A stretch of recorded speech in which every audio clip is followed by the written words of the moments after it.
कसं आहे सुखवादर ते म्हणजे माल लोड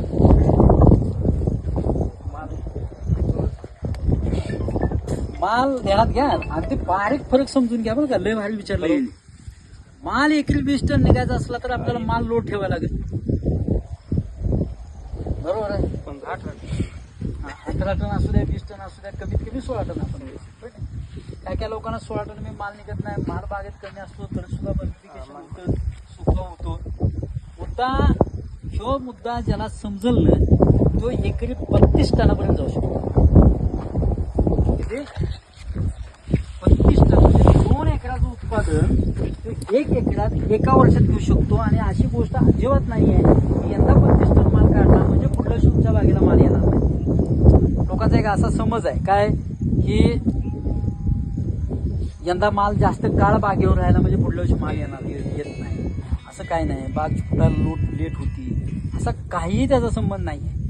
तुम्ही मॅनेजमेंट जर चांगली ठेवण्याचा प्रयत्न केला तर बाग मॉडिफिकेशन आणि बागेचं लोड मॅनेजमेंट कुठल्या काडीला किती बंच ठेवायचे उन्हाळ काडीची जाडी किती असावी समजून घ्या. माल 20 टन निघाला पाहिजे. यंदा 18 टनावर आले 20 टनावर ममी दिसत्या. 20 टनाला सुद्धा ममी निघाली पाहिजे. निघणारा प्रत्येक बंच खालनं मणी धरून उलटा केला तर मणी सुटला नाही पाहिजे.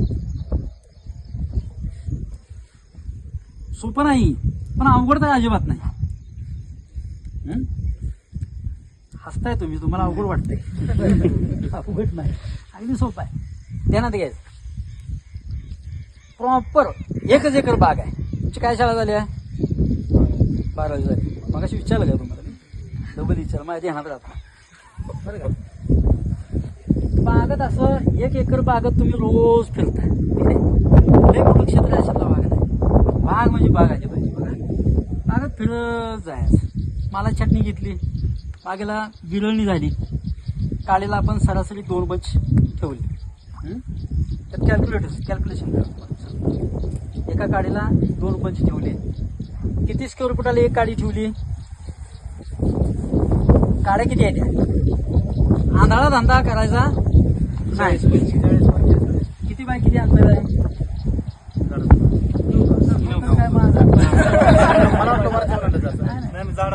आता 8 बाय 5 वर आहेत काय 8 4 वर लागले 8 5 आपण बोलूया. त्या बेतन तुम्ही करून घ्या. 8 5 जास्त अंतर 8 5 सांगू द्या. कुठलं सांगा एक अंतर 8 5 आपण बोलूया. तुमची बाग 8 5 आहे. बाग 8 5 बरं असू द्या. तुम्ही त्याच्यावर कारण परत फेर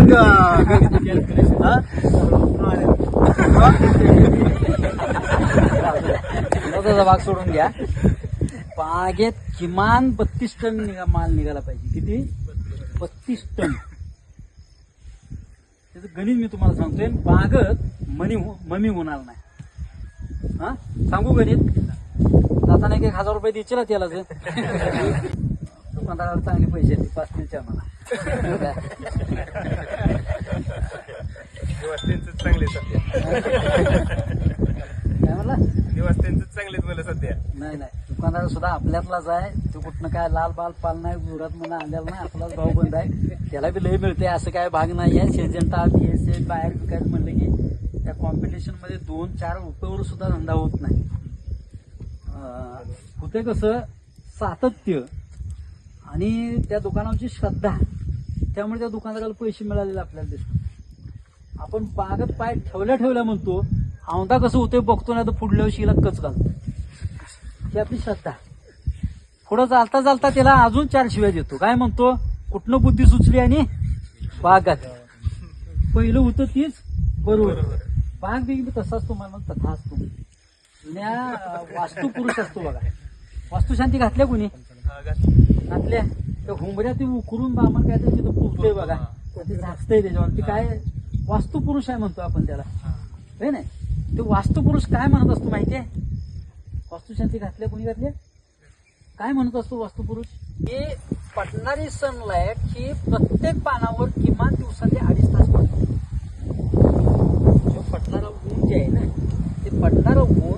दिवसातलं किमान 2.5 तास प्रत्येक पानावर पडावं अशा पद्धतीची ओलांडीची रचना असली की मग तुमची ओलांडीची रचना कशी असो. समजलं मुद्दा? पुन्हा होतंय काय, समजा आपण हे ओलांडा इथं नेला, तिथं आता तुम्ही एक तार वाटणार आहे, ते 9 इंचावर काही फुटावर 1.5 फुट 1.5 फुटावर वाटतंय का, 1.5 फुटावर जास्त होईल. 1 फुटावरच ओढा. 1.5 फुटावर काय होईल, जो हे आहे सनलाईट हिथली जी वाया जाते, हिथली 3 फुटाची सनलाईट आपली जमिनीवरच थेट पडेल, कारण इथं काड्या तुम्ही कमी ठेवताय, आपण कमी ठेवायच्या असतो. त्यासाठी 1 फुटाचं अंतर बास होईल. 1 फुटाच्या अंतरावर इथं एच करा, म्हणजे काय होईल, हिथलाही सनलाईट आपल्याला वापरता येईल आणि ह्या बाजूचाही सनलाईट आपल्याला वापरता येईल. अशा पद्धतीची सनलाईटची ही असावी. ओलांडा कसा करायचा आहे, जास्तीत जास्त सूर्यप्रकाश आपल्याला वापरता येईल एवढा फक्त त्यात उपयोग करून घ्या, बाकी काही अडचण त्यात येत नाही. ज्या बागायतदाराला द्राक्ष चांगली जमलेत त्याला जगातलं कोणतंही पीक जमलं नाही असं होत नाही.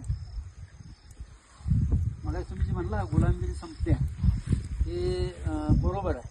द्राक्ष ज्याला जमली तिच्या आयुष्यातली गुलामगिरी संपली, लक्षात ठेवा.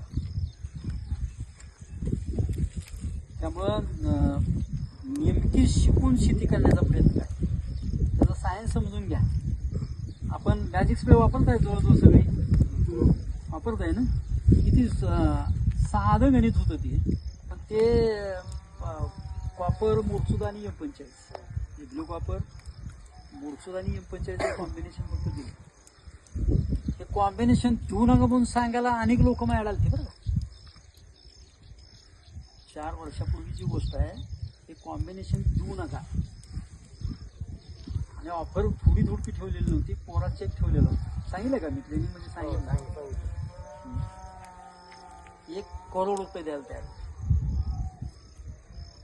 पण आज करोड रुपये बागायतदारांचे वाचतील त्याचं काय. आणि सगळे पिका कोथिंबीरीपासून वडाच्या झाडापर्यंत, मी आता परवा टाकला होता मी ग्रुपला, कोथिंबीरीपासून वडाच्या झाडापर्यंत जेवढी पिकं आहे तेवढ्या सगळ्या पिकाला हा स्प्रे चालतो आणि अत्यंत चांगला काम. त्याचं एक पेटंटही घेतलं आपण. ते पेटंट तासगावातला एक जणांना काय चालू केलं, त्याचं कॉम्बिनेशन केलं आणि मॅजिक स्प्रे नावाने विकायला चालू केलं. काय केलं, मॅजिक स्प्रे नावाने विकायला चालू केलं. गेलो त्याला म्हणलं, दादा हे बंद कर, चांगलं नाही आहे. काय मला तुमचा काहीच संबंध नाही, मी माझ्या पद्धतीचा काही त्याचं ट्रेडमार्क रजिस्ट्रेशन केलं. पुन्हा त्याचं नॅशनल लेवलचं हे घेतलं आपण, पेटंट घेतलं. आज ते वर्ल्ड लेवलचं पेटंटला आपण टाकून, त्यामुळे त्यानं ते पेटंट त्याला कॉपी घेतली, त्याला दिली, तहसीलदारला दिली, कलेक्टरला दिली आणि हे बंद करा म्हणून सांगितलं. त्याने ते बंद बी केलं, कारण आता पेटंटच आपलं होतं त्याला. आणखी काय शंका द्राक्षबागेत काही सुद्धा नाही. मग पुढल्या वर्षी किमान 20 टन माल निघाला पाहिजे.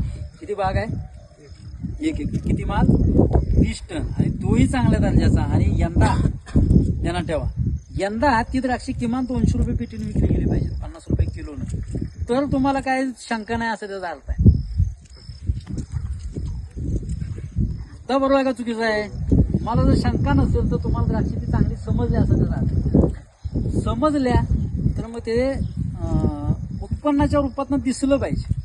नुसतंच त्या शोएब अख्तरवाने बोलायचं की मी असा संजय तेंडुलकरला बॉल टाकीन, तसा टाकीन, एका बॉलमध्ये दांडी उडवीन, ह्याव करीन त्याव करीन. तेंडुलकरनं काय सांगितलं त्यावेळी, मी बोलणार नाही, मैदानावर माझी बॅट बोलली. आणि पहिल्या बॉलला त्या वर्षी त्या सचिन तेंडुलकरनं त्याला पहिल्या बॉलला 6 मारला आणि त्याच्यात शतक बी केलं. शंका नसेल तर माल निघाला पाहिजे, बरोबर आहे का? आणखी काय शंका कुणाला?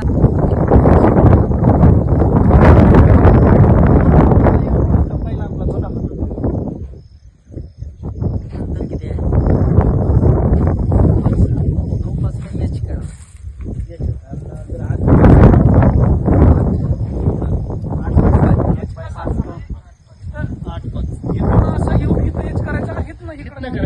खाली 2 फुटापर्यंत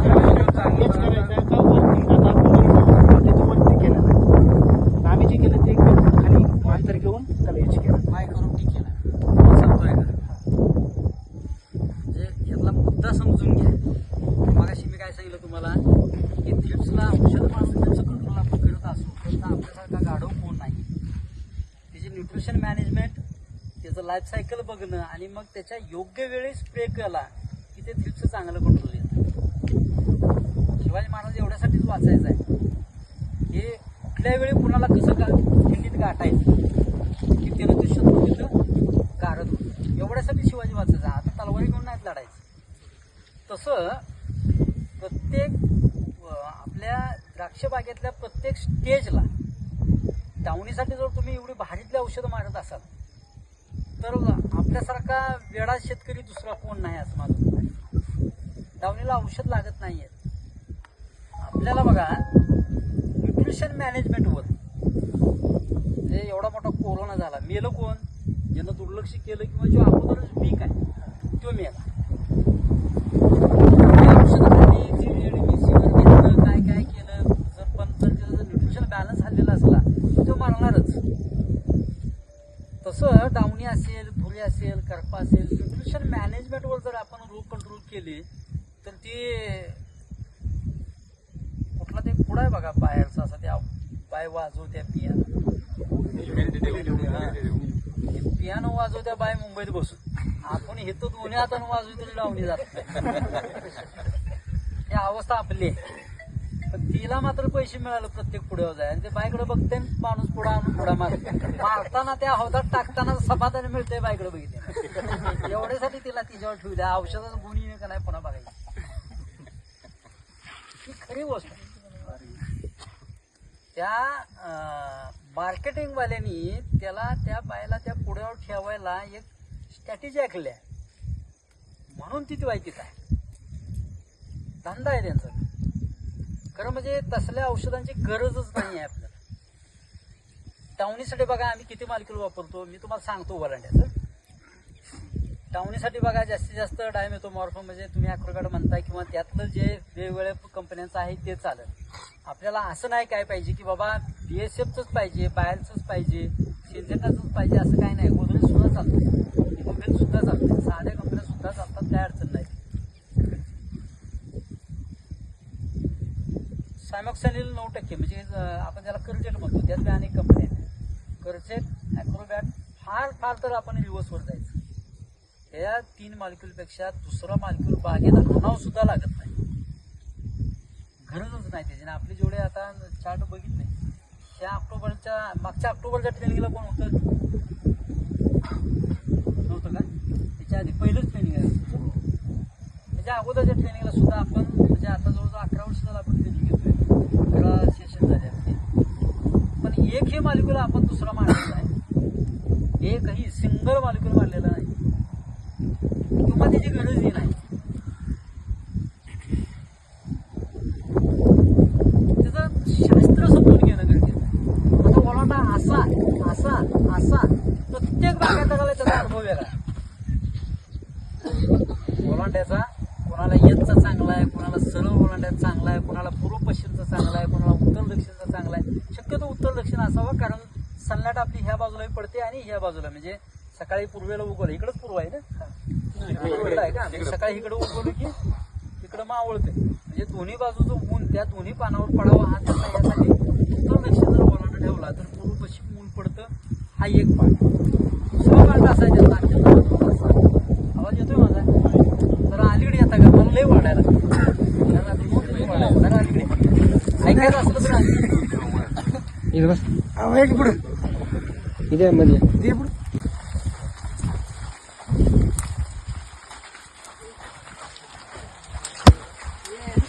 पुढे काढी हे जो पार्ट आहे तो अनेक बागायतदार त्या पार्टपासून ह्या पार्टपर्यंत त्यांनी हिथून हिथपर्यंत काडी नाही व ठेवत ठेवली आहे कुठं म्हणजे फुटलेली जेवढी फुटली होती ना तेवढी ठेवली. हा हे जो पार्ट आहे पार्टमध्ये काडी नाही ठेवत, काढलेच नाही ह्या वर्षी. जेवढ्या फुटल्या तेवढ्या टाकल्या. ह्याच्या आधी काढत होतं सगळ्या. ह्याच्या आधी ठेवा म्हटलं तरी ह्यानी काढून टाकायची पण ह्या वर्षी काढूनच दिल्या नाही. अशा काड्या काढायच्या नाही ते बरं का सगळ्या. ह्यानं काय होतं माहिती आहे का, हे जे आहे हे उडी होतं ऊन तापून तापून तापून हे आतनं आणणारं जो पुढे पाठवणाऱ्या ज्या फुलांचं आहे जाणीम आणि फळ म्हणतो, आतल्या बाजूला असतो जाणीम म्हणतो, बाहेरच्या सालीला आपण फळ म्हणतो. तर ते जळून जातं, ती उडी होती. आणि उडी झालं त्यातलं एक सायन्स लक्षात घ्या बरं का, सगळ्यांना माहीत असतं. आपण शेती करतो, शेती हा धंदा करताय का परंपरा आता आलाय म्हणून करायला लागलाय? व्यवसाय म्हणून. तुम्ही नका सांगू, तुम्ही व्यवसाय म्हणून करताय असं मला वाटतंय. बाकीचे काय करतात? का शेती करायला लागलाय? हा, काय शिक्षण झालंय तुमचं? 12वी झालं. नाही, चांगली गोष्ट आहे. 12वी सुद्धा काय अडचण नाही. 12वी पुढे कुठं काय जमलं नाही का? ऍडमिशन घेतलं. म्हणजे घरची परिस्थिती तशी होती का? किती होते बारावीला? मी सहज विचारतो. 60% होते. अरे वा, हुशार माणसाचं काम शेती आहे बरं का. साध्या माणसाचं, ज्याला काय जमलं नाही म्हणून ज्याला शेती करायची आहे त्यानं शेती करू नये. तो 4-5 वर्ष शेती करणार आणि पुन्हा एखादा अर्धा एकर ती विकणार.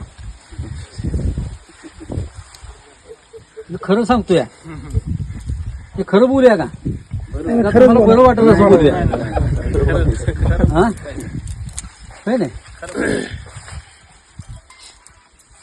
शेती करायची असेल तर नेमकी व्यवसाय म्हणून शेती करा आणि शिकून शेती करा, तरच शेती करा. अन्यथा शेती करूच नका. ते पडाक राहू द्या. 3 वर्षात नाही एकदा पेरा, 3 वर्षातलं पीक एका वर्षात ते तुम्हाला देऊन जाईल. जुनी लोक माहिती आहे तुम्हाला, तिथं जुनं कोण लई दिसत नाही. बाळाची रानं तुमच्याकडे आहे की? मला वाटतं 2 वर्षातनं किंवा 3 वर्षातनं ती रानं एकदा पिकली जायची. आता लोकसंख्या वाढल्यामुळे माळाची रानं सुद्धा आपण बागायत करायला लागलो. पण तसं जुन्या काळात नव्हतं. जुन्या काळात काय होतं, 3 वर्ष 2 वर्ष रानं पडाक ठेवायची आणि 3ऱ्या वर्षी रान पेरायचं, एक पीक घ्यायचं आणि पुन्हा 2 वर्ष ती रानं पडाक ठेवायची. त्याच्या पाठीमागचं सायन्स काय होतं माहिती आहे का? जेवढी तणं उगवायची, जेवढी गवतं उगवायची, तेवढी सगळी तिथं पुन्हा ती कुजून जायची.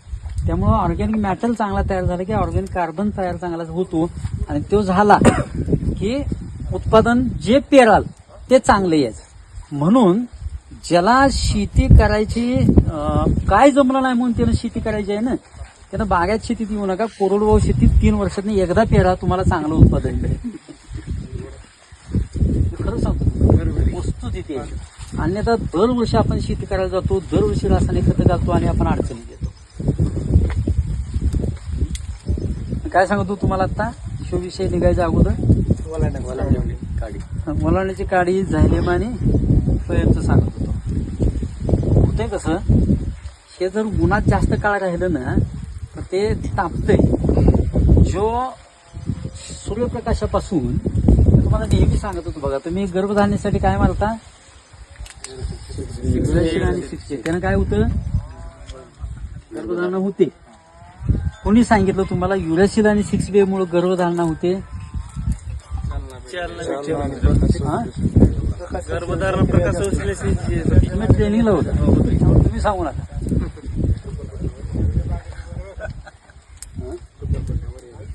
किती जण होता ट्रेनिंगला इथले? तुम्ही काय फायदा झाला ट्रेनिंगचा? काय फायदा झाला? खर्च म्हणजे पहिले ना कसं अंदाजच द्यायचं ना सगळे खतं, कुणी ह्यांनी सांगितलं ते द्या, त्यांनी सांगितलं ते द्या. आता तसं नाही ना, आम्ही आता परीक्षण करून घेतलं ना, त्याच्यानुसार सगळं. पहिल्यांदा माती चेक केली आणि पहिल्या 30 दिवसात ती माती चेक केल्यानंतर त्या रिपोर्टवरची खतं दिली आणि तिथून पुढे 30 दिवसाला पांदेर चेक करून. किती पैसे वाचले मला सांगा? दरवर्षी किती खर्च होत होता आणि आता यंदा किती कमी आला? कमी आला का? कमी आला खर्च कमी आला. खत आपण जी मनाने 10-12 किलो देत होतो ती 5 किलो 6 किलो डोस सांगितल्याप्रमाणे डोस दिला. औषधांचा खर्च किती कमी आला?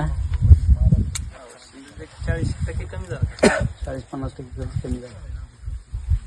चांगले पैसे वाचले. छान. प्रशिक्षण घेतलेला तर नेमका फायदा झाला. नेमका नाही, 100% फायदा झाला. आणि म्हणजे गुलामगिरीतून थोडं निघल्यासारखं, बाहेर निघल्यासारखं. टाळ्या वाजवा, खरोखर टाळ्या वाजवा. कारण ह्यो जे शब्द तुम्ही बोलला आता, त्यांचं म्हणणं कसं माहिती, ते थोडंसं विश्लेषण करून सांगतील. म्हणजे बाकीचे असे बरेच शेतकरी त्यांना अनुभव आहे पण ते शेअर करत नाहीत. त्यांना वाटतं आपल्यासारखं ह्यांचं नाही झालं पाहिजे. त्यांचं म्हणणं कसं आहे की आम्हाला ह्यांना विचारायची गरज नाही ना आता.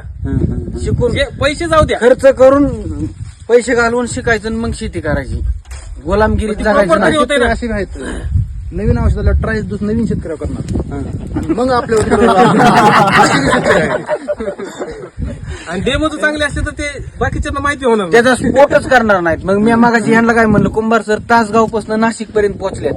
त्यांनी जर ज्ञानाचं जर गाठुडं बांधून ठेवलं असतं तर त्यांना उचललं नसतं. पण ती असं गठुडं मोठं नाही करता त्यांनी ज्ञान देऊन मोठं झाल्यात म्हणलं ते सर. तसं म्हणलं लोकांची भूमिका मोठं चुकीची. बिटं काय नाही, तुमच्यापैकी नाही. एक आहे. फक्त तुम्हाला नाही, सुद्धा नाही ते नाही सर, पण ते जमतं. तुमचं जे ज्ञान आहे हा. तुम्ही ते वाटताय ना, त्याच्यामुळे ते मोठं होतंय ना. असं काही नाही. नाही नाही, ज्ञान दिल्याने वाढतं म्हणच आहे. तुमच्यात आणि माझ्यात एकच गोष्ट, आपण काय पाहुणं पै नाही, बरोबर आहे. भावकी नाही, माझा मतदारसंघ नाही, झेडपीला उभा राहायचं म्हणायचं काय काम नाही. आपल्यात एकच पीक आहे, हे आहे द्राक्ष. द्राक्ष. मी ह्या द्राक्षाशी जर आपण प्रामाणिक राहिलो तर द्राक्ष आपल्याला कुठं कुठं नेऊन ठेवते, बरोबर आहे. होय ना. हा. त्यामुळे द्राक्षाशी प्रामाणिक राहायचा हाच त्यातला उद्देश आहे.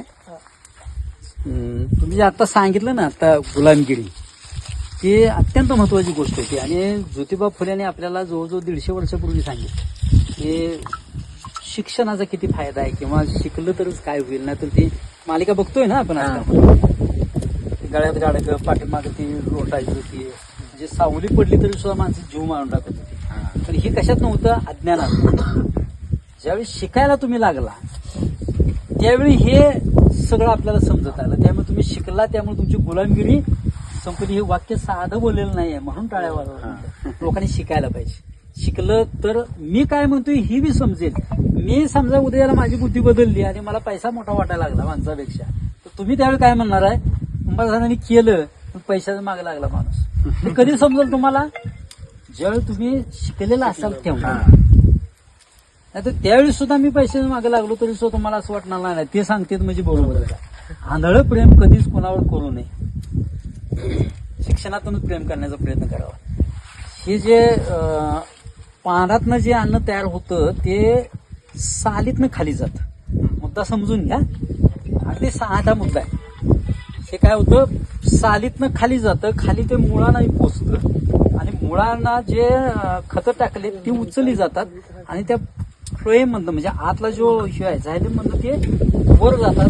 पुन्हा पानं त्याच्यापासून अन्न तयार करतात आणि पुन्हा तयार झालेलं अन्न झाडाला, मुळाला, खोडाला, पालीला पुन्हा जातं. म्हणजे एक सायकल आहे. पानाने अन्न तयार करायचं, सालीतनं खाली घालवायचं, मुळं जगवायची, मुळं जे तयार करतात घेत आहेत ते वर यायचं, NPK मायक्रोन वर येतं, ते सूर्यप्रकाशापासून अन्न तयार होतं, कार्बोहायड्रेट्स तयार होतं आणि ते पुन्हा झाडाच्या विकासासाठी वापरलं जातं. हे त्याचं सायन्स आहे. हे उन्हात जर जास्त काळ राहिला ह्यो भाग तर हे जळतो. ह्यो जळला की खालच्या बाजूची जेवढी साल आहे तेवढी चांगली जिवंत राहते, आणि खालच्या बाजूची चाल चांगली जिवंत राहिली की झाड जगतं. झाड जगतं, झाड काय वाया जात नाही, मरत नाही, काय नाही. पण जे अपेक्षित उत्पादन आहे ते मिळत नाही आपल्याला. म्हणजे समजा एका झाडाला आपल्याला कमीत कमी 5 पेटी माल काढायचा, म्हणजे 5-20 किलो माल काढायचा. 20 किलो माल सहज निघतो बरं का. हे जंगली जात आहे, आपण खाली डॉगरीच भरलंय त्याला, नाही, त्यामुळे ते वर आहे. एकरी जर एका झाडाला 5 पेटी सहज माल निघाला तर एकरी 1000 झाड 5000 पेटी माल झाला, बरोबर. 5000 पेटीचे 100 रुपयाने गेले तर 5 लाख रुपये खर्च आपल्याला किती करायचे आहे. खरड छाटणी, माला छाटणी, खत, औषधाचा खर्च 1 लाखापेक्षा जास्त होता कामा नये. क्या कमी खर्चात द्राक्षी आपल्याला करता येते. पहिली गर्लिंग करायची सिस्टीम होती, मग ती योग्य होती का? हा, योग्य, अत्यंत योग्य होती. त्यातच तुम्हाला सांगतो का, हे कसं झालं, पाण्याने अन्न तयार केलं, मुळाच्या साली वाटी ते खाली गेलं. ते खाली साली वाटी खाली जाते हे फिक्स आहे, कारण ते आपण शोधून काढतो. हे जर इथं साली वाटे जाणारं खत जर जे अन्न पदार्थ जेवढे तयार झाले इथं कट केलं, थांबवले, तर काय होणार, तिथं त्याचं सॅच्युरेशन होणार. सॅच्युरेशन झालं की हे जे मुलं बाळ आहेत, मुलं बाळ म्हणजे कोण, पानं किंवा बंच, त्या बंचचा विकास तिथं चांगला होतो. ह्यासाठी आपण 20 ते 21 दिवसासाठी ते थांबवतो गडलिंग केल्यानंतर. पण कामापेक्षा मोठं गडलिंग झालं तर वरनं जी सुटणारी साल आहे ती खालच्या सालीला जुळत नाही. ह्यासाठी आपण 5 mm, 2 ते 2.5 mm आपण गडलिंग करतो. जास्तीत जास्त 5 mm, 5 mm पेक्षा मोठं करायचं नाही, 5 मिलीमीटर. म्हणजे सेंटीमीटर नाही, साधारणतः आपला 1 रुपयाचा ठोकळा हा बसेल 1 रुपयाचा ठोकळा बसल, 5 रुपयाचा ठोकळा बसल अशा मापाचं केलं तरी सुद्धा चालतं. तेवढंच करायचं आणि थोडे दिवस गेले की एक प्रकार करून गेलं की पुन्हा मुळं जिवंत राहण्यासाठी वरचा अन्न पुरवठा सगळा खाली येतो. त्यामुळं आधीमध्ये काढी ठेवायची आणि शिकूनच शेती करा, न शिकता शेती करू नका. आणि न शिकता शेती करायची असली तर किती वर्षात एकदा, 3 वर्षात एकदा शेती करायची. रान स्वतः रिडेव्हलप होतं. आता समजला आणि कुठं जायचंय?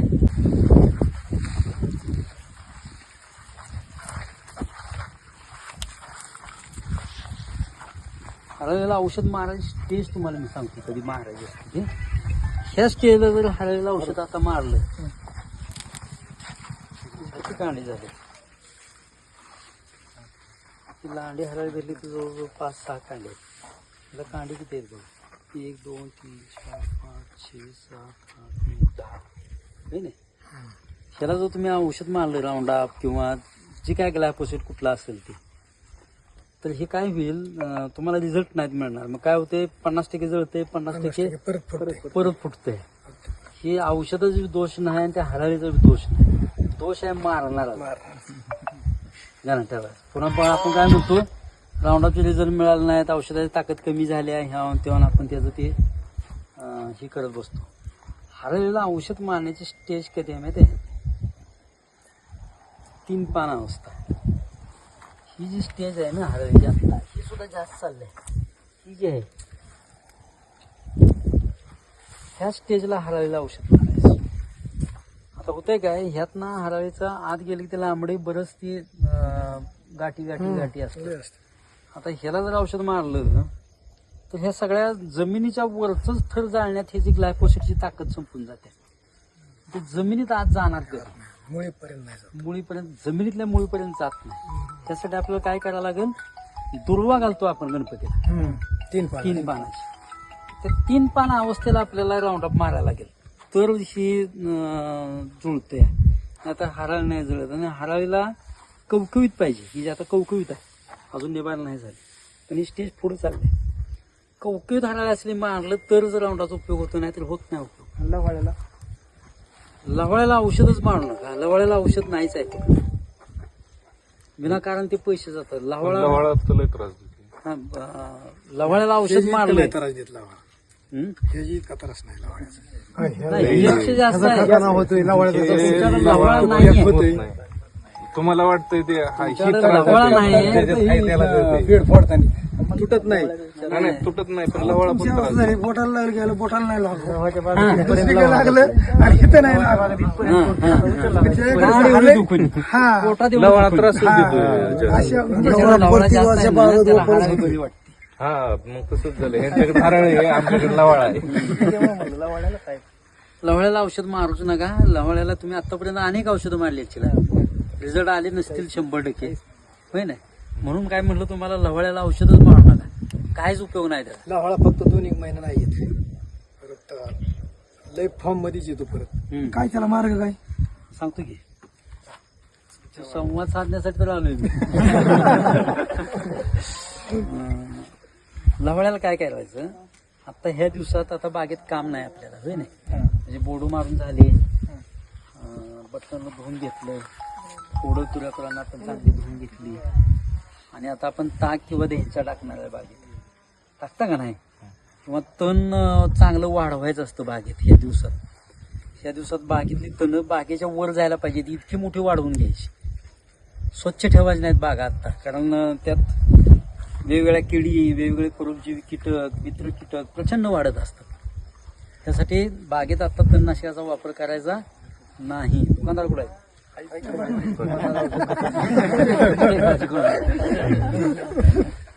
त्यातच काय करायचं, जिथं लवाळ आहे, डांगडोंग आहे का एकसारखा आहे,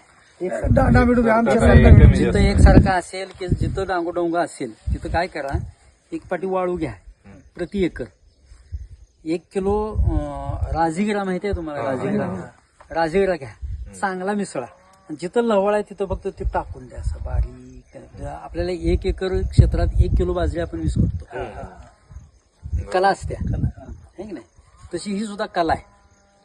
एक एका क्षेत्रात 1 किला राजगिरा जिथं तुम्हाला लवळा आहे तिथं फक्त राजगिरा टाकून द्या, पुढल्या वर्षी तुम्हाला तिथं लवळा संपलेला दिसेल. त्यात काय औषध, त्याला काय खर्च, राजगिराचा काय खर्च येईल तो, आणि वाढला त्याचं उत्पादन घ्या, चांगली गोष्ट आहे. नाही घेतलं तिथंच काढून काढला तरी तुम्हाला लवळा तिथला 90 ते 95% पहिल्या वर्षी कमी होईल. दुसऱ्या वर्षी जिथं जिथं दिसते तिथं फक्त थोडा दुसऱ्या वर्षी टाका. मधल्या काळात त्याला अजिबात औषध मारू नका, बिनकामाचे पैसे वेस्ट आहेत. आता आम्ही शेंडा टॉप केल्यावर तणनाशक मारले ते बागांनी. आता शेंडा स्टॉप केल्यावर मला ठीक आहे, पण आता नका मारू. आता वाढू द्या चांगलं 2-2.5 महिने, अजून 2 महिने तर अवकाश आहे चक्राला. 60 दिवसात जेवढी तण वाढायचे तेवढी वाढू द्या. जमिनीची सुपीकता वाढते, जमिनीचा ऑर्गॅनिक मॅटर वाढतो. ऑर्गॅनिक मॅटर वाढलं की ऑर्गॅनिक कार्बन वाढतो. जमिनीतला जो चुनखड आहे ती बऱ्यापैकी कमी होऊन जाते. आलं लक्षात? औषध लवाळ्याला कधी मारायचं, हरळ्याला कधी मारायचं देण्यात आलं, उगाच उठायचं आणि पंप घेऊन मारायचा असं नाही करायचं. काय करते वाढून देते औषध मारायसाठी. वाढली पाहिजे म्हणतात औषध मारायची. हे माप झाल्यावर नाही जाऊ आम्ही बी मारले. त्याचा उपयोग नाहीये. चांगलं इतक्यांनी वाढून देतो आपण. आता सरांनी सांगितलं की ते मोठ्या कांडे 6B किंवा GA जर त्याच्यात टाकला त्याचा अर्थ एकच आहे. सायटोकायनिन त्यात 6B किंवा जिब्रेनिन आपल्याला असं वाढवतो की ऍब्सॉर्प्शन चांगलं होतं. GA 6B अशासाठी देतो की त्याचं सायटोकायनिन वाढावं, म्हणजे जेणेकरून जे ग्लायफोसेट देतोय ते जेवढं आत लवकर सक होईल त्यासाठी आपण त्यात ते देतो. एवढाच उपयोग आहे, बाकी ती वेस्ट आहे. त्यापेक्षा काय करा, 10 लिटर पाण्याचा पंप आहे किंवा 100 लिटर पाण्याचं प्रमाण सांगतो त्या बेतानं 15 दिवस करून घ्या. 15 लिटर पाण्यात काय करा, अगोदर फॉस्फरिक ऍसिड टाकून घ्या. फॉस्फरिक ऍसिड 100 लिटर पाण्याला 25-30 ml फक्त टाकायचं, जास्त नाही टाकायचं. फॉस्फरिक ऍसिडचा मात्र दर्जा चांगला घ्या. फॉस्फरिक ऍसिडनं आपल्याला थ्रिप्स कंट्रोल करता येतो बरं का. काही न पटणारी किंवा न ऐकलेली गोष्ट आहे, मी सांगेन तुम्हाला पुन्हा. किंवा मिरेट ऑफ पोटॅश आणि सल्फरनं, मिरेट ऑफ पोटॅश आणि H2SO4 सल्फ्युरिक ऍसिडनं सुद्धा आपल्याला थ्रिप्स चांगला कंट्रोल करता येतो. थ्रिप्स हा औषध मारून कंट्रोल करायची किडी नाही आहे. ज्यावेळी तुम्ही एखादा औषध मारत बसतो ना त्यावेळी त्याला प्रत्यक्ष घेतो आणि मारतो. समजा मला उदाहरण बदल, तुम्ही जरा शिकलेलं दिसताय म्हणून म्हणतो, ह्याला मला मारायचं आहे तर फिजिकली नका मार. त्याला दुसरी सूत्र आहेत ना बरीच, जे आता राजकारणी करतात बघा. तसं दुसऱ्या सूत्रानं त्याला मरू द्या त्याच्या मरणानं. तसं त्या थ्रिप्सला मारायचं आहे. औषध मारून त्याला नका मारू, त्याच्या मरणानं त्याला मारू. त्यासाठी काय करा, हरळीला ज्यावेळी आपण किंवा एखादं तणनाशक आपण मारत असतो त्यावेळी 100 लिटर पाण्यात 25 ते 30 ml फॉस्फरिक ऍसिड टाकायचं. फॉस्फरिक ऍसिड टाकलं की चांगल्या दर्जाचं सुपर स्प्रेडर स्पेशल घ्या किंवा वायस्टिक घ्या ते टाका. त्यात पुन्हा युरिया टाका. युरिया म्हणजे ऍब्सॉर्प्शन चांगलं होण्यासाठी फक्त 100 लिटर पाण्याला 1-1.5 किलो युरिया टाका. चांगलं ढवळा, एक बेस तयार झाला. बेस म्हणजे काय म्हणतो त्याला आपण सॉल्व्हंट तयार झालं, जे पाण्यात नाही विरघळत आपण त्याला अल्कोहोल घेतो, तसं ते बेस तयार झाला. मग त्यात ग्लायफोसेट किंवा मेडायकातर किंवा जे तुमचं औषध आहे ते टाका. जे टाकताय त्याच्यात 35% मात्रा कमी करून टाकली तरी तुम्हाला रिझल्ट 100% जास्त मिळतो. म्हणजे इथं काय झालं, आपलं 35% पैसे वाचले ग्लायफोसेटचे. आलं लक्षात? ह्या पद्धतीनं तणनाशकांचं काम करा. आणि तणनाशका आता ऑगस्ट-सप्टेंबर, काही कोणा छाटणं कधी असतात, ऑगस्ट-सप्टेंबर. निवांत राहावा, पाहुण्यापर्यंत जावा, पंढरपूरला जावा, देवाला जावाय म्हणून कुठं असलं तिथं जावा, पण बागेवर फिरकू नका. यांचा काळ संपला आता. मागच्या महिन्यापूर्वी दोंडा संपला. बिडो मारा, कीटकनाशकानं बागा बिगा चांगल्या धुवून घ्या, बटलनं बागा चांगल्या धुवून घ्या आणि बागाला रेस्ट पिरियडला सोडून द्या. तिला त्रास काही करू नका. उगं ते आंतरमशागत करणे, बुढं फोडणे, काहीतरी माणूस त्याला काहीतरी करतच बसते. ते असं आहे, काय नाही जमलं कुठंतरी खात आणते, काहीतरी सोडते, करमत नाही म्हणून करतो. शेजाऱ्यांनी केलं की चला